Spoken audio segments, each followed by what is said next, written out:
आज हम जानेंगे राम जन्मभूमि का इतिहास। राम मंदिर की बड़ी विचित्र कहानी देखने को मिलती है। भगवान राम के जल समाधि लेने के बाद अयोध्या धीरे धीरे उजड़ती जा रही थी, लेकिन राम जन्मभूमि पर बना महल वैसा ही था। भगवान राम के पुत्र कुश ने फिर अयोध्या को पुनर्निर्माण किया और इसके बाद सूर्यवंश की 44 पीढ़ियों ने यहाँ पर राज किया। सूर्यवंश के आखिरी राजा महाराजा बृहदबल तक राम जन्मभूमि की देखभाल होती रही।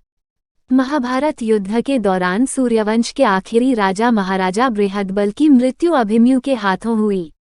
इसके बाद भी राम जन्मभूमि को लेकर लोगों के बीच मान्यता रही और पूजा पाठ का कार्य जारी रहा। लेकिन जो साक्ष्य मिलते हैं उसके अनुसार कालांतर में मंदिर तो बना रहा, लेकिन अयोध्या धीरे धीरे उजड़ती गई। ईसा पूर्व लगभग 100 साल पहले उज्जैन के सम्राट विक्रमादित्य एक बार भ्रमण के क्रम में अयोध्या पहुंच गए थे। जब वह थक गए तो उन्होंने सरयू नदी पर एक पेड़ के नीचे विश्राम किया। तब उनको वहां पर कई चमत्कार दिखाई दिए। उस वक्त तक अयोध्या में कोई बनावट नहीं बची थी, केवल जंगल था।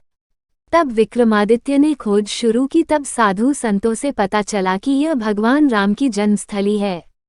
तब सम्राट विक्रमादित्य ने वहां भव्य राम मंदिर निर्माण के साथ साथ सरोवर, महल, कूप आदि कई विकास के कार्य किए। उस वक्त राम जन्मभूमि पर बने मंदिर की भव्यता देखने लायक थी। हर कोई भगवान राम के साथ उस भव्यता को चमत्कार कहता था। विक्रमादित्य के बाद कई राजाओं ने मंदिर की देखभाल करते रहे और पूजा पाठ का कार्य जारी रहा। इसके बाद शुंग वंश के प्रथम शासक पुष्यमित्र ने राम जन्मभूमि पर बने मंदिर का जीर्णोद्धार करवाया। अयोध्या से एक शिलालेख मिला जिससे पता चलता है कि अयोध्या गुप्तवंश या चंद्रगुप्त द्वितीय की राजधानी रही थी। कालिदास ने भी कई बार अयोध्या के राम मंदिर का उल्लेख किया है। उसके बाद कई राजा महाराजा आए और राम मंदिर की देखभाल करते रहे। 5वीं शताब्दी में अयोध्या बौद्ध केंद्र के रूप में विकसित हुआ। यहाँ पर आदिनाथ सहित 5 तीर्थंकरों का जन्म हुआ। तब इसका नाम साकेत हुआ करता था।